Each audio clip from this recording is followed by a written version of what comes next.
We are blessed to have some of the little sisters of the poor with us today as they come yearly, an opportunity for almsgiving.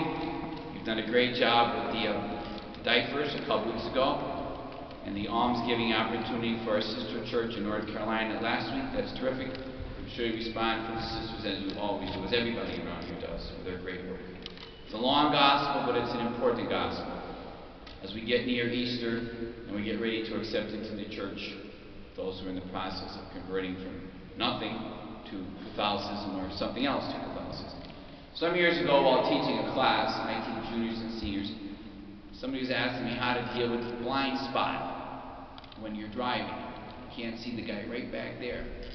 I thought, I don't want to explain to the kid about how to drive and not get a blind spot. I want to explain to him the blind spots that we all have in life, not just in the car. We all have blind spots.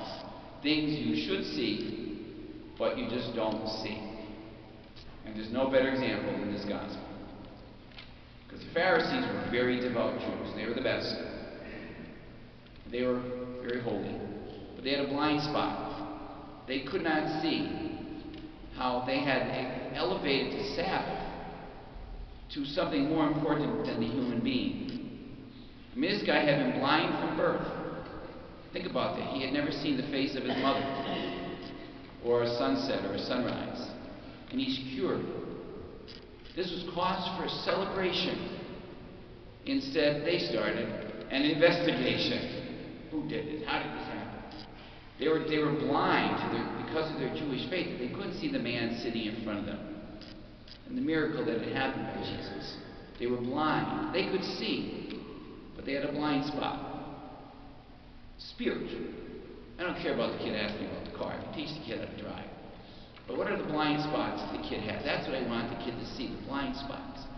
And I want you to learn to see yours. And I need me to learn to see mine. Like you know where priests have a blind spot? We all think we are excellent homilists. If I went to 50 priests and said, you think you're a great homilist, all 50 would say, oh God, I'm one of the best. You know, and this is a true story. The kids who've had me in class know this. Once a year I say to the kids, okay, I'm going to turn around and write on the blackboard whatever number you say. From 1 to 10, rate the priest you most often get at your church as a homilist. If he's excellent most of the time, say 10, and if he's poor, give him 1. I turn around and say, I want to see you saying it.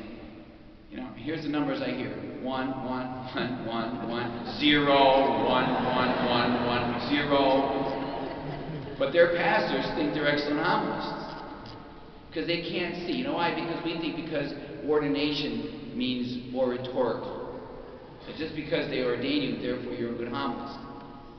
And the people have to keep hearing poor homilies. And you have blind spots. You just can't see. Here's where I see it. I love coaching sports with kids. And somebody, a father will come up to me after the game and say, how come my daughter doesn't play more? I'll say, well, sir, before the game I hit 50 fly balls to Mary and your daughter. Mary caught all 50, your daughter caught 25. Now, who do you think is going to play more? Well, you hit the ball in the sun and my daughter couldn't see. Jesus, Mary, you know. But everybody can see that girl's, but they can't see that because they're parents. I'd be no different. You're just blind that your daughter might not be as good or your son might not be as good. And we all have those blind spots. Where do they come from? A lot of it's the way you're raised. I have a friend who I think you would classify as racist. He can't see it because that's all he's ever known. He grew up in that kind of a house where racial slurs were used that we and I would not use. But to him it doesn't, because he's known nothing else. It kind of happened. Actually, to be honest with you, it happens with priests. Because we get raised to such a position in society that we think the rules don't apply to us. So we do things that are at least illegal and perhaps seriously immoral, but we think, no, it's okay. With catastrophic consequences. Rules don't apply to me. I get the best seat at the theater. See how that happens? Or you've always got somebody, and that's a blind spot that you get. I wouldn't care about it, but what becomes important is understanding your own sin. Because if you can't look at your blind spot, you can't look at where you have sinned. I would bet that at least half the people in this building cannot tell me the last time they went to confession. Who knows? I'm just estimating. But listen to what you say when you go to confession. Bless me, Father, for I have sinned. These are my sins. And if you're not going to confession, at least, I know some people, whatever, at least do a nightly examination of conscience and look at yourself honestly. That's the goal. That's the route to spirituality, is to look at your sinfulness. But we have a blind spot. And it keeps us from being the holy people that we should be. The answer to that is honesty and humility. You get that in confession.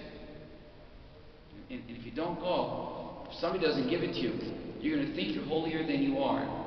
And that's a real problem.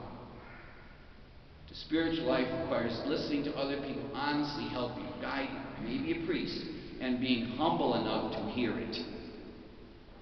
As these people right here, first thing I do when I go in that door after Mass is tell me, was the homily any good? The people watching on TV, tell me if it was any good. That's how Van Bear and I were trained to get help. Was it good? As I get better. If you don't, you have a blind spot in your own personal life, me and my skills, whatever. You got to be honest and you got to be humble.